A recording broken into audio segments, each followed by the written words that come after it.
السلام عليكم ورحمة الله تعالى وبركاته. أهلا وسهلا ومرحبا بكم في قناة كوزين أب. معكم أم إلاف دائما مع سلسلة الحلويات. بعد نجاح عسيلة المقروط راح نحط لكم الفيديو اللي وعدتكم به، هو عسيلة البقلاوة والقريوش مع نكهة خاصة.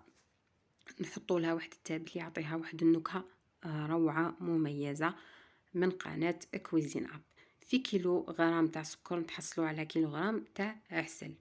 راح نشوفوا المقادير. عندنا الشب، اول حاجه يعني اساسيه اللي هي الشب، قيس حبه تاع حمص تاع الشب. عندنا هنا تابل الهيل، نظن كامل تعرفوه، هو اللي راح يعطينا النكهه المميزه للعسيله نتاعنا. عندنا نص حبه تاع قارص والماء، كيلو تاع سكر، والكاس اللي متعودين نوزنوا به تاع 220 ملي. راح نجيبوا حاجه اللي نحطوا فيها.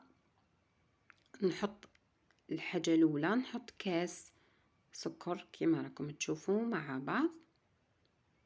نحطوا هذا الكاس وراح نحطوه يتكرمل كالعادة.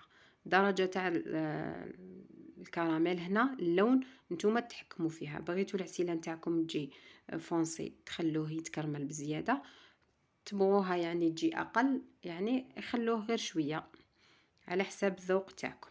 هنا نقصوا له النار ونخلوه يتكرمل بالعقل كما راكم تشوفوا حتى يذوب معايا. والدرجه نتوما تحكموا فيها كما سبق وقلت لكم في عسيله المقروط. هنا بعد ما يتكرمل راح نحط له 2 كيسان نتاع الماء. هنا 2 كيسان تاع الماء فقط. راكم تشوفوا الفرق بين عسيله المقروط وعسيله البقلاوه والقريوش. الفرق راه في الماء. خلاص هنا التقنيه هي المهمه. العسيله امر سهل يعني موش صعيب، ولكن تختلف من حاجه لحاجه. درت لكم عسيله الطمينه، زدت لكم عسيله المقروط، وهذه عسيله القريوش والبقلاوه. لازم تكون ثقيله على المقروط وعلى الطمينه، يعني درجات كل واحد.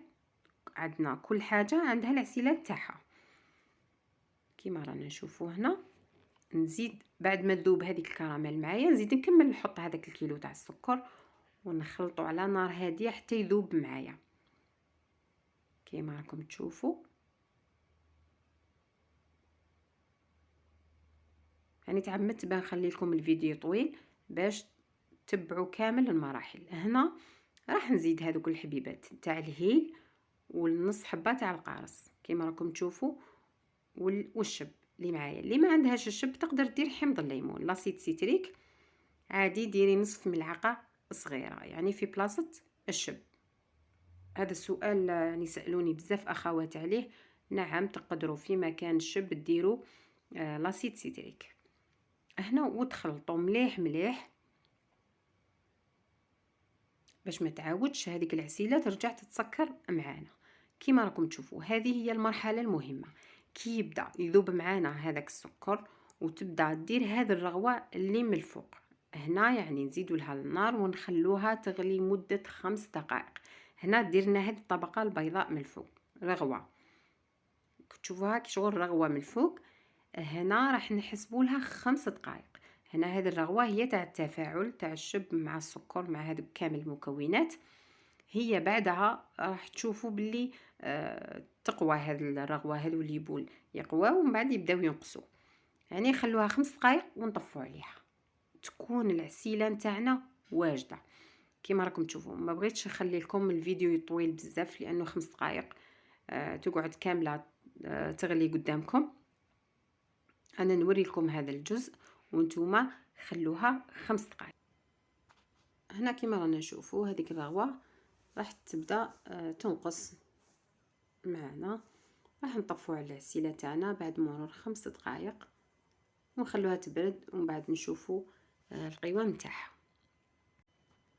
في الاخير هذه هي العسيله تاعنا كما رانا نشوفوا منكهه بالهيل روعه النكهه نتاعها. هذه هي عسيله القريوش والبقلاوه. نتمنى تجربوها واكيد راح تنجح معكم يعني كما نجحت معكم تاع المقروط من قبل. دمتم في رعاية الله وحفظه، وإلى اللقاء.